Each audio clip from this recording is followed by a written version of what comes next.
Mesdames et messieurs, bienvenue à ce journal dont voici les principaux titres. Début de démolition des maisons dans le site de la Coraf. Naissance des triplés au centre de santé communautaire du kilomètre 4. Mesdames et messieurs, bienvenue une fois de plus.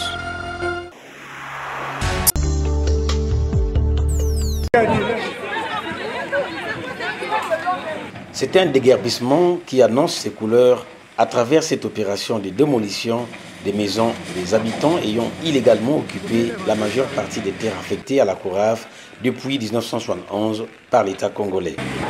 Sur les 534 hectares de la superficie des terres revenant à la plus vieille usine du Congo, Coraf n'a de nos jours exploité que 55 hectares. Dans l'optique d'accroître les performances de la société, une extension est prévue, d'où la nécessité de la Coraf de récupérer dans son espace 160 hectares imminemment pour l'aboutissement de sa deuxième phase de remodélage. La domanialité publique étant gérée par l'État en la forme administrative, le ministre Pierre Mabiala a bien voulu regarder la situation au peigne fin. Pour ce faire, il a eu un échange avec les deux familles terriennes se réclamant propriétaires de la zone. Devant le préfet du département de Pointe-Noire, le procureur général près la cour d'appel de Pointe-Noire et l'administrateur maire du 5e arrondissement Mongopuku et les responsables de la Coraf, le ministre a instruit ses administrés de suivre la procédure d'annulation des titres fonciers de ces familles.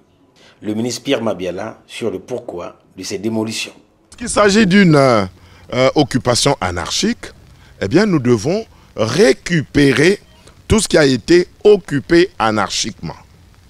Aujourd'hui, dans le cadre du remodelage de la raffinerie, notamment pour attaquer la phase 2 du projet de remodelage de la raffinerie, eh bien la direction de cette raffinerie a exprimé un besoin de 160 hectares qu'il faut mobiliser et qu'il faut mettre à leur disposition.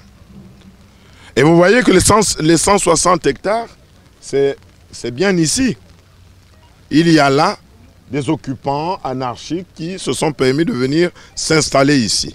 Et quand on leur pose la question, ils disent, en tout cas ils répondent en nous disant qu'ils ont été placés là par les propriétaires terriens. Et donc les propriétaires terriens ont vendu anarchiquement des terrains qui appartiennent à l'État, mis à la disposition de Coraf pour l'exécution de son objet.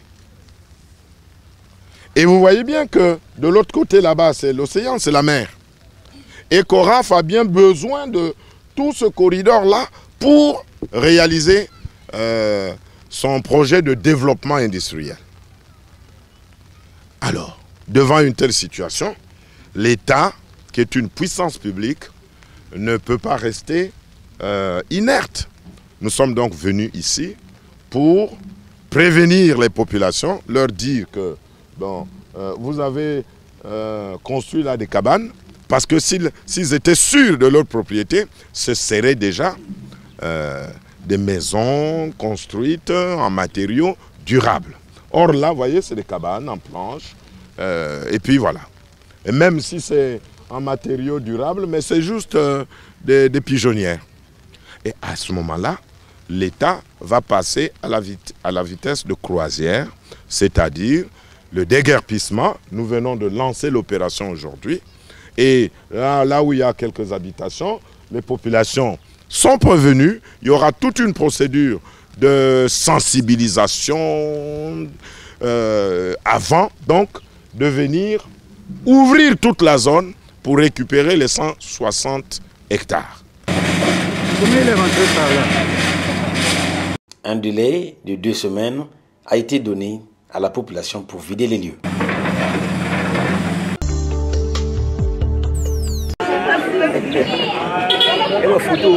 Un événement heureux mais inhabituel au centre communautaire de santé du kilomètre 4. Les faits se passent dans la matinée du lundi 14 mai 2018, lorsque cette dame, Grâce Mboku, venue signaler son état à sa sage-femme, s'est vue devenir mère de ses triplés. Si la jeune mère se remet du dur labeur qu'elle a effectué, les enfants, eux, doivent poursuivre leur séjour dans un autre centre, plus précisément au service de néonatologie.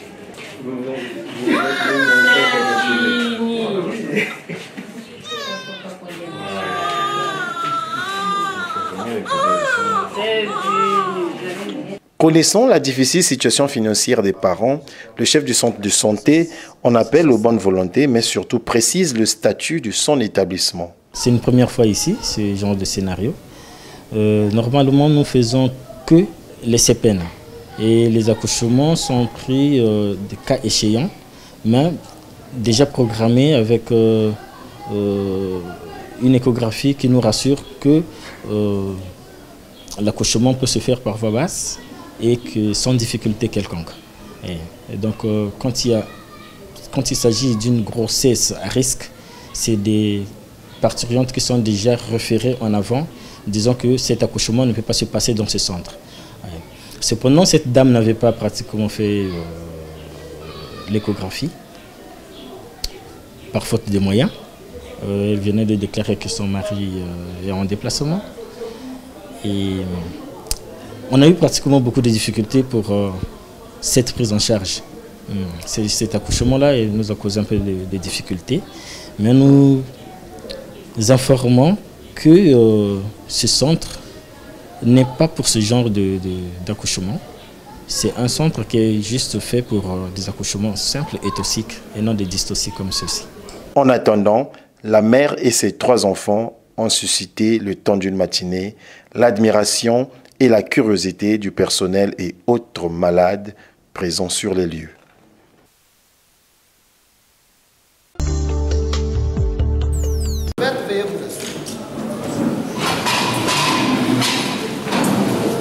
Aussitôt après l'ouverture de la session criminelle, les juges et jurés ont procédé à l'audience sur le cas de meurtre au TGI de Madingu.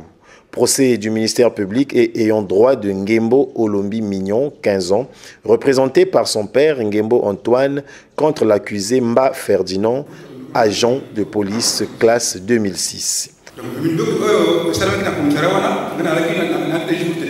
Au cours d'une audience publique donnant lieu au vice-président de la cour d'appel de Dolisie, Anselme Ngwadi, l'avocat général Pierre Ngoko et l'avocat de la défense maître Didier Gresson-Nzaou, d'édifier l'auditoire des faits répréhensibles commis par l'auteur du meurtre, l'objet de cette audience criminelle. Le coup de feu qui a conduit au décès de Ngembo Olombi Mignon était parti tout seul lorsqu'il se battait avec un groupe de bandits qui voulaient prendre sa moto et lui ravir son arme, parmi lesquels se trouvait Ngembo Olombi Mignon, alors que Madileno Boukoulou Marinette, l'élève qui l'avait conduit au domicile de Ngembo Olombi Mignon, et Tsona Liliane, qui a vécu la commission des faits, ont déclaré que Ngembo Olombi Mignon était seul et habillé en uniforme scolaire lorsque le policier le poursuivait et tirait sur lui. Il est mort par l'incendie. Il est mort par un incendie. Mon petit frère fut un élément de la garde du chef de ce département. Pourquoi qu'est-ce que vous visez? C'est un métier que je voulais avant que je sois policier. Quand je voyais les gens, les policiers, ça m'a donné le goût d'être policier.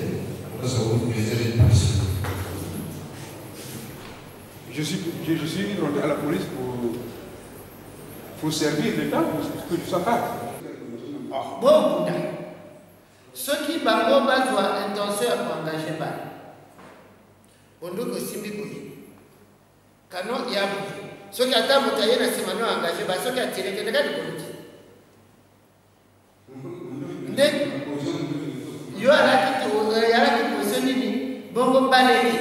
Suite au débat contradictoire entre les parties présentes à l'audience, les juges et les jurés ont pris en dernier ressort la sentence condamnant le sieur Fernand Mba à 10 ans d'emprisonnement ferme, soumis aux travaux forcés et une amende de 20 millions de francs CFA payée à la famille.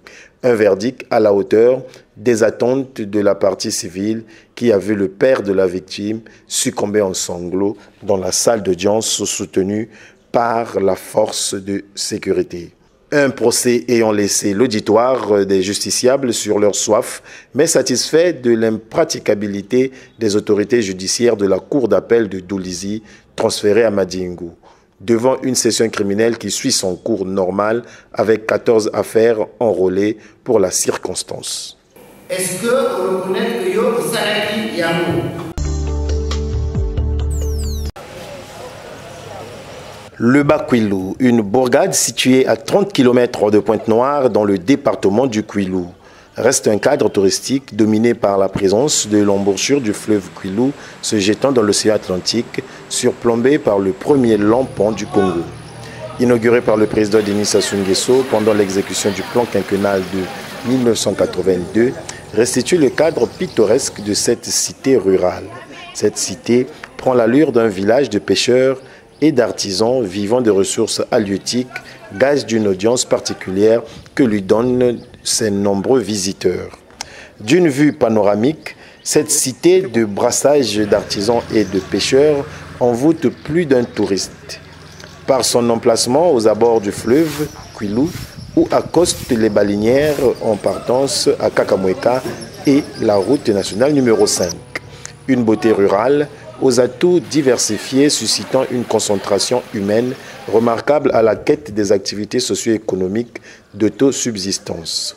Se justifiant par le marketing en week-end et de son marché qui devient une plateforme tournante du commerce à mi-chemin entre Pointe-Noire et Madingokai. Grenier économique des départements du Kwilu et Pointe-Noire qui doit mériter une bienveillante attention des autorités pour assurer son développement multiforme.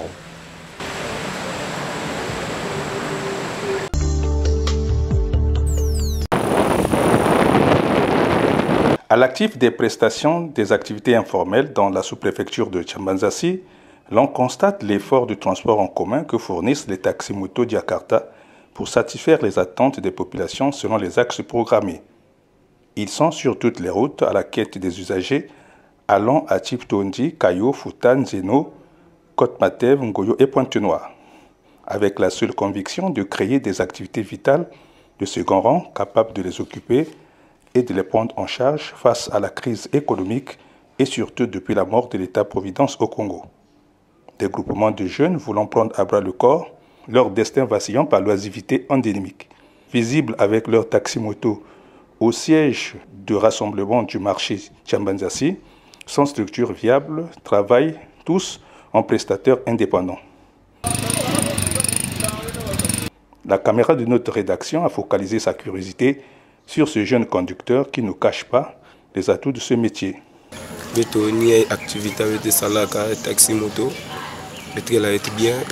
Nous sommes obligés de faire du taxi-moto pour gagner nos vies, en nourrissant nos familles et en se prenant en charge. La crise du transport en commun à Tchambanzassi nous donne l'occasion de satisfaire les attentes des populations désireuses de se rendre à Titondi, Futa, Kayo et autres destinations. Le taxi-moto, c'est un bon métier qui est devenu une passion pour nous au quotidien. Sachant que l'argent n'a pas d'odeur, tous les métiers se valent, poussant chacun à gagner sa vie à la sueur de son front pour surmonter les affres du chômage et de son statut humiliant.